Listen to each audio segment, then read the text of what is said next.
तो कैसे हो दोस्तों। मैं आ गया हूँ आपके लिए एक नई कहानी लेकर। यह कहानी सुनकर आपके रूह भी कांपने लगी, क्योंकि यह कहानी एक सच्ची घटना पर आधारित है। तो आइए कहानी स्टार्ट करते हैं। दोस्ती, साथ, हमारी पुरानी मेमोरीज, कुछ ऐसी चीज़ें होती हैं जो हम मरते दम तक अपने साथ लेके चलते हैं। लेकिन इमेजिन कीजिए कि आपके दोस्तों का एक ग्रुप है और आप लोगों से एक गलती हो जाए जिसकी वजह से किसी की जान चली जाए, तो क्या आप खुद को कभी माफ़ कर पाओगे? ऐसा ही एक रियल इंसिडेंट मुझे बताया है अभिषेक राणा ने। अभिषेक राणा जो कि बिहार के रहने वाले हैं, उनका जन्म त्रिलोकवा में हुआ, जो कि बिहार के अंदर ही एक डिस्ट्रिक्ट पड़ता है। उन्होंने एक ऐसे गांव का जिक्र मेरे सामने छेड़ा, अब उसे हम गांव मान लेते हैं, एक ऐसी लोकेशन। उन्होंने बताया, क्या बिलीव नहीं करोगे, दिन में भी कोई वहाँ जाने की हिम्मत नहीं करता, शाम को तो कोई भटकता भी नहीं है। उस जगह का नाम है हहुआ। हहुआ एक ऐसी जगह जहाँ पर कहते हैं दिन रात पैरानॉर्मल इंसिडेंट खुलेआम होते हैं।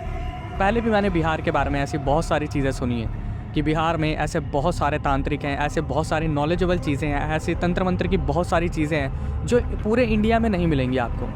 अभिषेक ने बताया कि इनका एक ग्रुप था जिसमें इनके अलावा 4 दोस्त और थे जो बहुत ही ज़्यादा शरारती थे। बात है 2018 की, जब इन्हें दुर्गा पूजा या छठ पूजा एक साथ लेके आ जाती थी। इनकी स्कूलिंग, कॉलेज सब कुछ एक साथ हुआ, लेकिन टाइम के साथ जैसे कॉलेज कंप्लीट होता है तो ये अलग अलग सिटीज़ में पहुंच गए थे। लेकिन इनकी जो वहाँ पर पूजा हुआ करती थी वो अभिषेक के गांव त्रिलोकवा में हुआ करती थी और ये चारों पाँचों वहाँ पर अटेंड करने आते थे। इन्होंने बताया सप्तमी वाला दिन था, दुर्गा सप्तमी, वहाँ पर एक नाटक हुआ करता था जो पूरे दिन चला करता था, पूरे शाम चला करता था, और वहाँ पर उसे देखने के लिए कम से कम आजू बाजू के 2500 से 3000 लोग आया करते थे। उसी दिन इनका एक प्लान बनता है कि क्यों ना हवा में जाकर वहाँ पर थोड़ी मस्ती करी जाए। ये कहीं ना कहीं से ड्रिंक अरेंज करते हैं, बाहर स्टेट से मंगवाते हैं। इनके कुछ दोस्त थे जो अपने साथ लेके आए थे, और ये हवा में पहुंचकर 5 दोस्त वहाँ पर बैठते हैं एक बरगद के पेड़ के नीचे। वहाँ पर ये लोग ड्रिंक करना स्टार्ट करते हैं। राजपूत परिवारों से थे ये लड़के, इसलिए छुप कर पिया करते थे। वहाँ पर ये बरगद के पेड़ के नीचे पीना स्टार्ट करते हैं। रात की बात थी जब अप्रॉक्सीमेटली 8:30-9 बजते हैं। खूब मस्ती मजाक चल रहा था वहाँ पर, ये बहुत ज़्यादा एंजॉय कर रहे थे। अप्रॉक्सीमेटली 8:30-9 बजे जब ये वहाँ से निकलने के लिए उठते हैं और वहाँ से जब आगे चलते हैं, अभिषेक ने बताया अक्षय भाई मैप जो है ना वहाँ का, हवा का, कुछ इस तरीके से है कि सबसे पहले फॉरेस्ट है, उसके साइड में एक रिवर है और उसी के साइड में एक शमशान घाट भी है। उन्होंने बताया कि 5 दोस्त अपनी बाइक्स वगैरह पे थे और वापस जाने के लिए जा रहे थे। तभी वो पीछे मुड़ के देखते कि वहाँ पर एक अजीब सा घेरा बनाकर कुछ औरतें, जिन्होंने कपड़े भी नहीं पहने थे, वो पूरी तरीके से न्यूड थी, वो वहाँ पर अपने हाथ में कुछ सफ़ेद कपड़े में लेकर वहाँ पर अजीब सा रिचुअल परफॉर्म कर रही थी, डांस कर रही थी। और ये लोग उस चीज़ को देखकर बहुत ज़्यादा घबरा जाते हैं। ये फटाफट से बोलते हैं कि ये ठीक नहीं है, हमें इनसे कुछ नहीं बोलना है, हमें यहाँ से चुपचाप निकलना है। अभिषेक ने बताया उनका एक दोस्त था जो कि बहुत ही ज़्यादा ठरकी था उस टाइम पर, उसका नाम था धीरज। धीरज ने अपनी ज़िंदगी की सबसे बड़ी गलती करी। उनकी तरफ मुड़ के उसने एक स्टेटमेंट बोली कि क्या हाल है, क्या चल रहा है, आ मेरे साथ, पूरा मज़ा दूंगा। और ये बोलकर वो लोग वहाँ से निकले। लेकिन वापस आते टाइम अभिषेक के दिमाग में एक ही चीज़ चल रही थी कि ये इसने कितनी बड़ी गलती कर दी। जब धीरज ने ये चीज़ वहाँ पर बोली ना कि पूरा मज़ा दूंगा, तो उनमें से एक औरत ने धीरज की तरफ मुड़कर एक स्माइल दी और वापस उसी हाथ में किसी चीज़ को लेकर वो जो है रिचुअल परफॉर्म करने लगी। अब ये लोग वापस आ गए। सप्तमी, अष्टमी, नवमी, 10वीं सब कुछ निकल गया।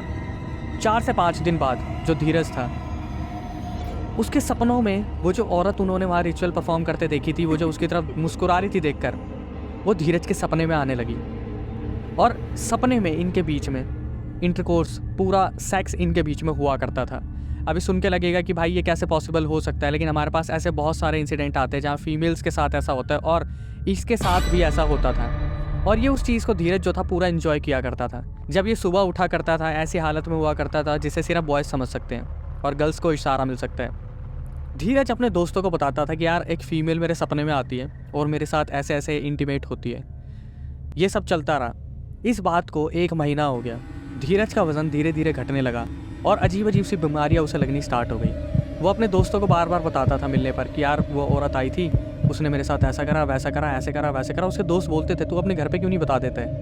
तो धीरज सोचते कि क्यों ना मैं इसे अपने घर पे बताऊं अगर मेरे ऊपर कोई ऊंच नीच हो जाए। लेकिन एक वो रात आई जो धीरज ने कभी सोचा नहीं था कि उसकी ज़िंदगी की सबसे काली रात होगी। एक रात सपने में वही औरत उसके सपने में आती है और बोलती है कि धीरज मैं तो तेरे बच्चे की माँ बनने वाली हूँ। 1 महीने बाद उसे ये पता चलता है कि जिस औरत के साथ सपने में वो सेक्स कर रहा था वो औरत उसके बच्चे की माँ बनने वाली है। लेकिन ये हकीकत की बात नहीं है, ये अभी सपनों में सब कुछ चल रहा था।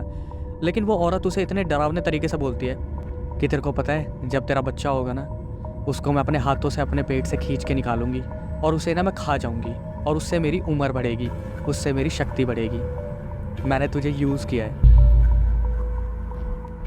धीरज बहुत ज़्यादा डर जाता है और वो अपने दोस्तों को सब कुछ बता देता है। आप बिलीव नहीं करोगे, वो अपने परिवार को भी सब कुछ बता देता है कि ऐसे ऐसे मेरे औरत एक सपने में आती है और वो मुझे कहती है कि वो मेरे बच्चे की माँ बन गई है और वो उसी रात मुझे दिखी थी, ऐसा ऐसा होता है। लेकिन कोई भी उसका बिलीव नहीं करता, कोई भी उसका भरोसा नहीं करता। उसके दोस्त भी यही बोलते हैं, भाई तू सिर्फ सपने की बातें करता है, हकीकत में ऐसा कुछ भी नहीं है। 2018 में ये सारा इंसिडेंट हुआ था। 2019 में आके धीरज मर जाता है और वो बोलता है अपने दोस्तों को, अगर मैं कभी मरा ना तो पक्का पता लगाऊंगा ये जो रिचुअल्स वगैरह होते हैं या काला तंत्र था कैसे किया जाता है और क्या हुआ था क्या नहीं था, मुझे सब जानना है। 2019 में धीरज मरा और 2022 में धीरज ने उसी गांव के एक बच्चे को पोजेस किया। उस बच्चे को पोजेस करने के बाद वहाँ के एक लोकल तांत्रिक को बुलाया गया। वो तांत्रिक बहुत ही ज़्यादा काली विद्या के बारे में जानता था। अगले 15 मिनट लगे उसे ये जानने में कि उस बच्चे को किसने पोजेस किया है, और वो और कोई नहीं था, वो धीरज ही था।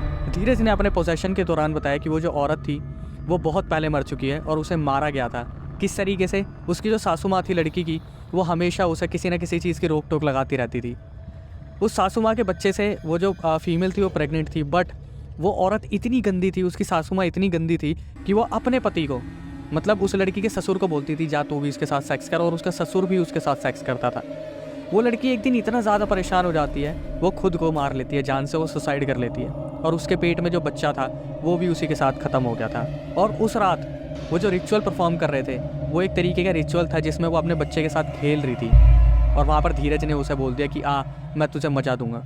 उस टाइम पे वो जो औरत थी वो भूत थी, प्रेत थी, चुड़ैल थी, ये नहीं पता, लेकिन उसने इस चीज़ को बहुत एंटरटेनमेंट के पर्पज़ से ले लिया कि मुझे कोई चाहने वाला मिल गया, जैसे उसकी कोई अधूरी इच्छा पूरी हो गई हो। क्योंकि जिस हालत में वो मरी थी वो शायद एक ऐसी हालत थी जहाँ उसकी सारी ख्वाहिशें भी पूरी नहीं हुई थी, और उसने धीरज को 2019 में ख़त्म कर दिया था। उसके बाद जब इन सबको पता चला कि धीरज ऐसे आया था और ऐसे चला गया, तो धीरज ने उस तांत्रिक को जो बताया था, तो तांत्रिक ने बताया कि उसने उस फीमेल को, वो जो औरत मरी थी, उसे पहले भी किसी की बॉडी से निकाला था।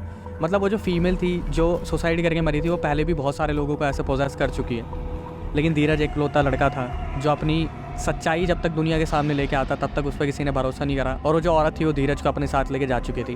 हालांकि तांत्रिक ने एक बहुत बड़ी चीज़ बताई जिसको सुनने के बाद मेरा भी दिमाग बहुत ज़्यादा हिल गया।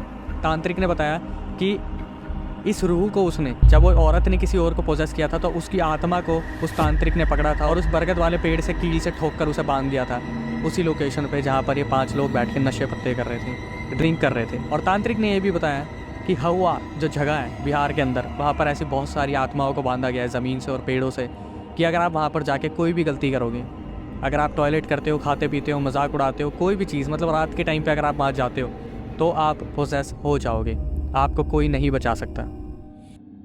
तो आपको ये कहानी कैसी लगी हमें कमेंट करके बताना, और वीडियो अच्छा लगा हो तो लाइक कर देना और चैनल को सब्सक्राइब कर देना।